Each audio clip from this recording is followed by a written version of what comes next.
You really know how to make my heart race. Take a taste of my lips. Feel this bliss. Hello, everybody. Episode 4. In this episode, we're going to talk about... What are we going to talk about? What are we learning today? What are we learning? Who are we following? Who our influencers are? Giving you guys a lot of value on kind of who we're getting value from. So Good. Okay, so with that said, let's just jump right into it. I was going to try and put the music back, but clearly I'm still trying to work out the kinks with this thing. So it's created some issues in the past for us, but I think I've got it to the point where we don't have to restart. maybe number 4 will be our first trouble-free episode. What I should start learning about is how to properly use an iPad. Yeah, that would help. Yeah. Yes. Anyway. So, what are we learning today? Do you want to start that off? Do you want to head into that? Or what? Yeah, we were talking about podcasting, why we're doing this, and, who are we getting value from these days, online, and who we're following. But then, what was interesting to me was, one of the guys that I follow a lot of is Gary Vaynerchuk, and I listened to a speech of his the other week, and he was talking about how audio is making a comeback because, we've been wanting to do podcasting for quite some time, and honestly, I never really, I'll be honest, I never put as much effort into it as maybe we should have, because I kind of thought podcasting was dead. Old technology, old whatever, nobody listens to shit anymore, they just want to watch, videos on Facebook and stuff like that. But what Gary was saying and brought an interesting perspective to it is that, he thinks audio is going to make a comeback because people want to multitask. So they want to, be brushing their teeth, listening to stuff. With the adaptation of Alexa, was it Alexa for Google? That's the Google, yeah. Yeah, the Google thing and all the voice activated stuff that's coming. The future's changing, and he said people are going to want to be, doing multitasking things at the same time. So listening to podcasts while they, brush your teeth, drive to work, whatever it might be. And then I got thinking, well, holy shit, I've actually been doing that for a couple of years. So I listen to audiobooks pretty much all the time, back and forth to work, stuff that doesn't take up any extra time. It's just more value that I get for my existing time, trying to make myself more efficient, right? So and that's what kind of clicked with me. It's like, oh shit, yeah, well, I've been doing that for a while, and it does make sense, and people are going to want to start doing this kind of stuff. So then we put more effort back into the podcast, and we'll putting this stuff out here. So and I think that's a big factor is you actually look at the majority of listeners on podcasts. Most of them are driving somewhere, right? Actually, a lot of contractors listen, like the guy that's installing your flooring, or doing drywall, or doing some task that he's done 1,000 times before. He just drones out to the radio. Well, now he's got an option. Now he can listen to a podcast while he goes. And the Joe Rogan Experience is a prime example of that. Just it's a great quality podcast that someone can just turn it on, whether they feel like learning something or just being entertained or what have you. Turn on a podcast. Doesn't have to be Joe Rogan, but whatever. There's limitless millions literally, right? And so whatever your forte is, you can listen to it for hours on end while you do your tasks, right? So, and I see that as a huge trend, and it doesn't take anything away from what you're currently doing, especially if you're doing something hands-on. There's no downside there. So, So for me, I focus on a few things. So I try to challenge my brain with not just reading material, but audiobooks and video and stuff like that. I try to get the full gamut into my brain and try and exercise those muscles. And one thing that I've felt has really helped me is when I learn something so left field, but I can bring it back, I can relate it to me, bring it back and improve my life somehow. Me, I was a weirdo about human anatomy. I was literally just going to bring that up. I was going to say you are a little bit left field though too, because but that's always what's interested me about you though too, is that you'll learn things that are so far fucking out there But it's cool because I never ever met an 18-year-old that walks around with a human anatomy book and freaking reads it. All I remember is like, hey, what? Do you just scroll into the tits or what? Like that's. Well, I think I might have used a little bit, a little bit more of a No, I'm just bad term than that. That was but Mike. Yeah. That was Mike. Oh, I was on that train too. Yeah. But it was still though. Like, No, but it was cool. And then you got into like health supplements and foods for a while and stuff. And I was like, what kind of fucking 18-year-old kids reads this shit and takes it so seriously, right? So that's why, like in the last podcast, when you told me, hey, you know, what's going on with this investment property? I said, here, read this book because I knew you were going to fucking read it. Yeah. And you did. Yeah. But, you know, that's something that looking back on it, I did not take seriously enough in my 20s was, you know, educating myself beyond what my jobs were and expanding my context, you know, past that. Yeah, like for me, first of all, thank you. I'm very flattered. That's very great. You know, first he calls me Justin Timberlake, and now all of this. So I'm very flattered this afternoon. Holy fuck, he's not going to be able to walk through the door. His head's too big. So anyway, so one thing I'm always trying to improve on is the efficiency of how I learn. And so sometimes for me, I kind of watch my emotion on any given topic, and I try and learn intuitively, right? So if I'm like naturally curious, then I try and hone that in and maximize that and push it for every little bit that it's worth, right? Like right now, I'm learning about Julius Caesar, right? Like I don't know how or why I got to that. Just the orgy parts, though, right? Just the orgy parts, which, you know, trust me, there's a lot of things that you can bring out of that for you know, to improve your life. I'm just saying. Yeah. But so just crazy. I feel like if I can improve my ability to learn when I finally do gravitate back into business and investing or anything professional or personal like that, that directly improves, you know, the businesses or myself, then I'm that much better at learning, that much more efficient, you know, and the big thing is just trying to be curious. I think that's the biggest factor, because so like a lot of people leave school and they don't want to learn anymore. Well, that's what I feel happened to me. And actually, I think, you know, the curiosity got beat out of me in school, you know, so that, you know, when I was in school, I didn't give a shit about being curious anymore. I just wanted to be out of school and get a job. And that's what I did. And then looking back on it, I really feel like I wasted those years between 18 and 28 just working, which I feel like I was successful in my career, but I feel were wasted because I didn't really learn anything new. I didn't really do too much other than work, which wasn't a bad thing at the time, but, you know, being when you're a little older and a little wiser and you look back on things, it's like, Jesus, if I had started what I started at 28 at 18, you know, I'd be in a lot different position right now. You know what? You know, all of that, I have to think, is actually my very first mentor. And this might be like complete left field, and people might be head scratching going, what the fuck? But the very first mentor I had wasn't Darren Weeks, or it wasn't like a, you know, public speaker or an investor or a business owner. The very first mentor I ever had was actually a drug dealer. Okay. So this was at 14, 15, you know, But I bet you learned a lot though. But yeah, it's entrepreneurialism at its finest, right? Yeah. But here's the thing. You know, I always used to joke when I was a kid, 13, 14, like, oh, I'm stupid, ha, ha, ha, I'm stupid, ha, ha, oh, I should have knew that, I'm so stupid, ha, ha, ha. And one day, like, he looked over at me, I'm not going to name names, but he looked over at me, he's like, stop fucking saying that. Don't ever say that again, right? And he was fucking pissed. He was pissed at me. And he gave me shit for like 5 minutes, right? And he was the first guy to tell me, like, fuck, you're actually smart. Like, don't ever fucking say that again. And ever since, like, I was like, oh, okay. So, and then I looked at things way different after that. Like, it just threw me off so much. And I didn't expect that. And it was super impactful. So I felt like I started learning a lot by the time I was 16, 17, 18, started learning quite a bit more.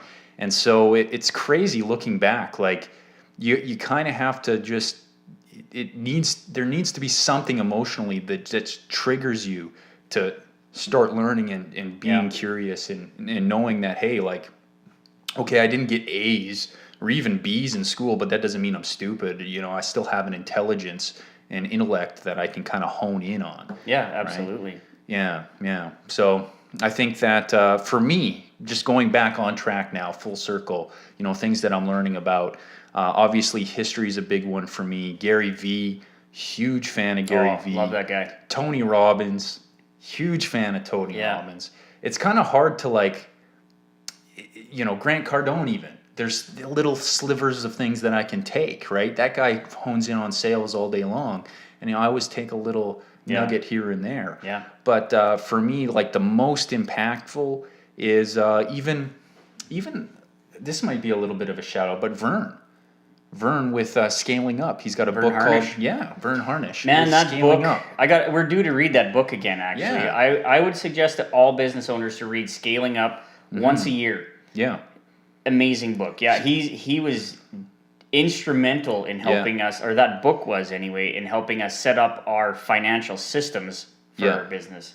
Yeah, I mean, absolutely, when we got started. So after reading that book, we've actually implemented, which is the most important part, by the way, whether you're reading or however it is you choose to learn the most efficient. One thing, so we try to, you know, put into action what we learn. And one of those things that we've done is a weekly financial report. So every Monday, sometimes Tuesday, you know, but typically every Monday, I'll have a report already prepared, finalized, ready to go. And what that does is allow us to see where the business is trending and be on the pulse of the company and be able to make decisions on the fly. Whereas most business owners, I hate to say it, a lot of business owners don't even know where they are until they're the end of the year. Yeah. Right? They get some report from their accountant. They go, "Oh, I made money this year. All right. Oh, you know, I have to pay taxes." Or, "Oh, I lost money." That, you know, they don't know. So it's kind of crazy to make financial decisions based on that. For us, I feel like we're super efficient, even with our cash. You know, how our cash trends and everything is just, we're on the pulse of everything. We're able to make decisions so efficiently, and that's because we're trying to learn and implement what we're learning. So yeah. So anyway, Vern Harnish, Scaling Up. Amazing That's book. a big one. Yeah, but you know, it was only the first time I read that book was only a few years ago. I would say maybe 3 years ago, 3.5 years ago. Mm-hmm. And the first time I read that book, I couldn't understand probably 80% of it. Yeah. Honestly, Yeah. it was a very tough read to get through the first time. Because you have to be in the trenches too You to have really to be to in really the trenches, and that's the thing. get it. I read it again, I think, when I had been in business under 1 year. Actually, I think it was I think it was actually about 1 year. And then I read it again when we had been in Blastaway for under a year as well. And every time, at least me, when I read it, it just made more sense. Yeah. More sense. Yeah. More sense. You started getting more of it. And I think the last time I read it, I got, I think, most of the book, you know, over 90%. But I even told the boys at that time, like, you know, this is a book we need to read and Once a review year, together at least. every year, because there's going to be new things that pop out every freaking time that are just going to be Or game changers reminders to us. too, like, or oh, reminders, man, like, as got we off grow, this. you accidentally, you know, you're focused on business, you get off track a few things here, but that book is literally a handbook for business owners on the financial end of things. So if you're having trouble with your business financially, you know, financial reports, how things work together, I think definitely that is absolutely key in order to get your financial house in order for your business. Huge. Yeah. I mean, aside from Vern, there's another couple of books that really helped. I think Vern is great if you have a business and you're trying to improve the levers that make up your company. That's big. But I think, like, Robert Kiyosaki is a great example of someone that you should be reading his books and understand why you should be investing, why you should be in some sort of asset class. I always felt like Robert was great on touching on the why. And I feel Tony Robbins really brings it all in too mentally, because business is, I'd say, a mental game. Well, he said 80%, business is 80% mental, Yeah. Oh, right? yeah. And 20% going out and doing it. I forgot And I about agree with that. And actually, you know what? I've listened I'm doing a Tony Robbins program right now on my way to work and back, an influencing program. But even the stuff he was talking about, and this program's 20 years old. But the stuff he was talking about back then applies today just as much as Yeah. it did back then. And that guy, he's quite a bit different. He's in his own element. Where we've talked about how good his seminars are, but he does stuff on health and wellness, proper nutrition, like business, numbers, mindset. Unleashing your power Now within he's all got those wealth courses. mastery. Oh, and now man, he's talking like, about investing. And, He is at the top Yeah. of those pinnacles, not only just in business, but in so many areas. So I think he's definitely a guy I'm going to spend more time reading his books, following his programs in the future, because he's not just about one area. It's about everything together, and that's how you have to do it. If you're going to succeed in business, it has to be an all-encompassing thing. You can't Yeah. own a business and work from 8 to 5 or whatever it is and shut your brain off and go home. Like, it's literally, business is a lifestyle. Yeah, it's obsession for sure. I really do think a good comparable is professional sports. Because, there's a lot of physically gifted athletes out there, and the biggest difference is mental. Yeah. Yeah, We talked about that before with Muggsy Bogues and stuff. Even look at like Mayweather versus McGregor, right?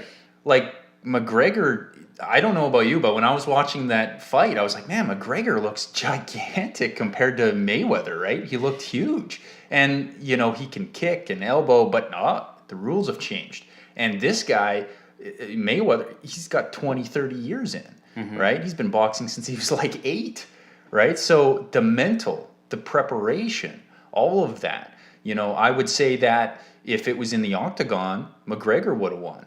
Right? But there's no question. No question. Yeah. But now it's in the boxing ring. Yeah. Different set of mental adjustments. Well, to make. they're both fighters, but it's Yeah. it's the fine skills that Yeah. determine whether you're this style of fighter or that style of fighter. Yeah, And it's the same in business. There's same in business. And you even can be then, in business, but there's so many different fine skills you have to have, Per and you asset need to class. improve on. Yeah. That and you always need to work on. Yeah. Well, like if McGregor had a year to prep for this boxing match, and it would have been different. it might have been different. It might not have been, because Mayweather, like Man, you he's said, a genius though, man. he's got Mayweather. 30 years in. 1 year can't compete with 30, but No, still, would have gave him some preparation time, I an feel- actual yeah. camp to get prepared. but I feel he like wasn't McGregor prepared. just ran his mouth for a couple of years and then got his shot. And I think he took, as far as I know, I hopped on the bandwagon like everybody else. But I was definitely on the bandwagon. oh yeah, but I feel like he maybe went hard at training for a few months.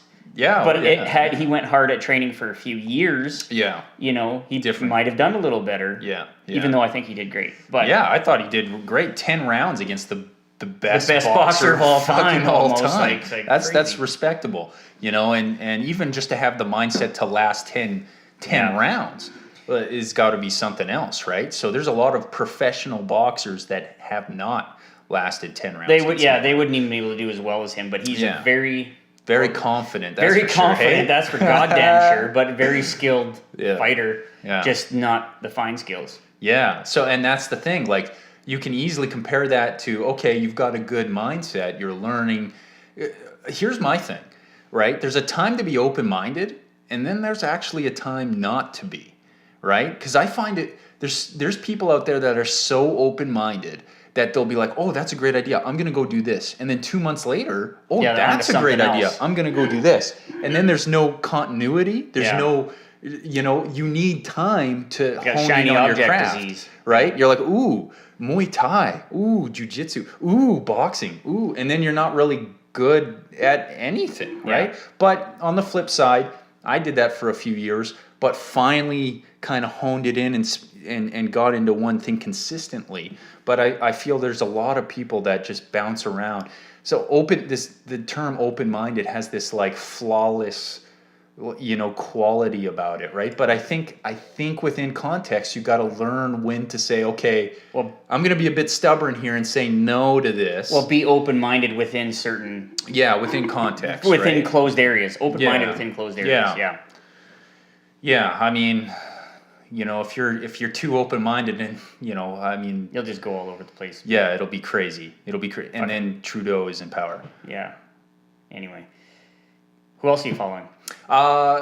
That's great. So we talked about Cardone. We talked about I'm on a huge Tony Robbins kick, obviously. Me too. Since the seminar, yeah, me too. I've been, not only doing his influencing program that got shipped to us, which was great. I've also downloaded the playlist from the seminar. I play that all the time to get myself, jazzed up, and you kind of bring yourself back to when you're at the event and, the feelings you had and how pumped you were. I feel that's been making a difference for me as well. So that's been cool. Yeah, and I feel as well, like with Facebook and how that's pushing things, there's all of these new individuals coming out that I've never heard of before. And, they don't come top of mind, but I recognize people mostly by faces, and then eventually you start like, oh yeah, I've seen that guy before. Oh, I've seen that guy before. And I think it's going to be interesting how that turns out over the next 3 to 5 years. Like Vince Reed, he's a marketing, he's honed in on marketing. Ty Lopez, right? That he's a big name in social media and stuff like that. But my point is, like, there's so many options now, through Facebook and stuff, to find someone to listen to and to learn from. And not only to find somebody to listen to and to learn from, but to find somebody who's not full of complete shit. It's tough to separate. We talked about that in one of our earlier podcasts about, the renting nice, cars and mansions and shit like that just to make a video to put on Facebook. Like, to sell your course. Yeah, so who's full of shit and who's not? Yeah, and that's tough. And that's what I think, the people that we follow, I mean, they're big name people, some of them not, but, there's some up-and-comers that I'm following too. As with anything, you got to kind of do your own due diligence there, right? Like, again, because it's so easy to get bombarded by new faces in this space, right? Of people that are trying with to a sell flashy you a car, course or sitting in a mansion, whatever it is. Yeah, because of this, like, I remember one video, it was a young gentleman bragging about his eBay company. And I'm like, that's cool. He's got a successful eBay company. And he was like, man, I gross $1 million a year. Now, I had an eBay company. I kind of have an idea of what margins you have. And you're typically on the lower end, by the way. And so you look at it, okay, what you gross $1 million on eBay, but does that mean you're paying yourself $200,000, $300,000 a year? He was driving, I forget what it is, it's like a Dodge Neon or something, doing a little, and I'm not to judge. I mean, I can learn something from a guy driving a Dodge Neon. That's fine. But I just felt like something's not adding up, like, I don't think I would buy his course. I'm just saying. Yeah, I don't know. It's funny they say that because I've had people, those telemarketers or telephone salesmen try to sell me stocks and shit like that. Yeah. I've asked them what kind of car they drive. And one guy's just curious. One guy's like, well, it's, I caught him so off guard, and you could tell he was thinking whether or not to lie or not, right? And he's like, well, I got a family, so I drive like a Kia Sorento or something like that. And I'm like, was it fully optioned though? I wasn't going to buy from him anyway, but it was funny for me to ask him. Sorento with leather? Come on. I don't know. Sunroof? I have no idea. Heated seats? Anyway, the way he talked, I was expecting him to say like a Porsche or Lambo or something, but whatever. Yeah, it's kind of like the catch-22. Like, you want to learn from somebody that's kind of ahead of the process from where you are. You kind of want to learn from them. But at the same time, you got to kind of catch when that individual maybe isn't ahead of the process. Maybe they just had access to credit. They bought a nice vehicle or something, right? It's a kind of catch-22. Talker. Who knows? Yeah, maybe they married into some wealth and now they want to sell a course or something, right? So you never know. It'll be the first time, but I am saying, like, where I am today, if I talk to a business owner and he says, "Hey, I do $1 million on eBay," right? I'm like, "Okay, that's cool. Like, kudos." But I also know in the back of my mind, like, man, that's a tough game. Right? Maybe I can be of value to him. But I'm sure there's some things he can still teach me marketing wise, because that's a competitive space. So context is everything. It's so subjective. Yeah. Yeah. So where are we at here? 24 minutes? A couple minutes? more minutes. Okay. So And for anything you me, want to end on? well, yeah, I'll just say who I'm following right now. So Yeah, obviously, my number one guy that I follow right now, and I haven't actually spent enough time following him lately, is Gary Vaynerchuk. Yeah. Dude's just on fire in so many areas, you know, business wise, marketing wise. You know, it's actually unreal. You look at the content this guy puts out, highly, highly, highly recommended. He does actually a daily video journal essentially of his business life. Yeah. Check him out on YouTube. It's called Daily V. Yeah. Amazing guy. Tony Robbins, I'm into huge right now as well. Grant Cardone is good. Another one we haven't talked about, actually, I've kind of followed, not as seriously, but buddy of mine actually got him on to me, is E.T., the hip hop preacher. Oh, yeah. What the heck's his name? Eric something. Yeah, something. Yeah, he's actually pretty cool as well. Yeah. He's actually, now that I've seen Tony Robbins, very similar to Tony Robbins, I find, in some areas. High energy. High energy. Yeah. You know, very, very inspirational and motivational. Yeah. Yeah, there's so much opportunity out there, right? Yeah. So if I could end on this, I think there's so much. Try not to be too confused about it. I think you have to be real with yourself, when to be open-minded, when not to be, and try and learn how you learn. I think that's a big factor, is a lot of people they don't learn how they learn. Like some people they learn better through audio versus video or reading, right? So you kind of have to pick the avenue that works for you.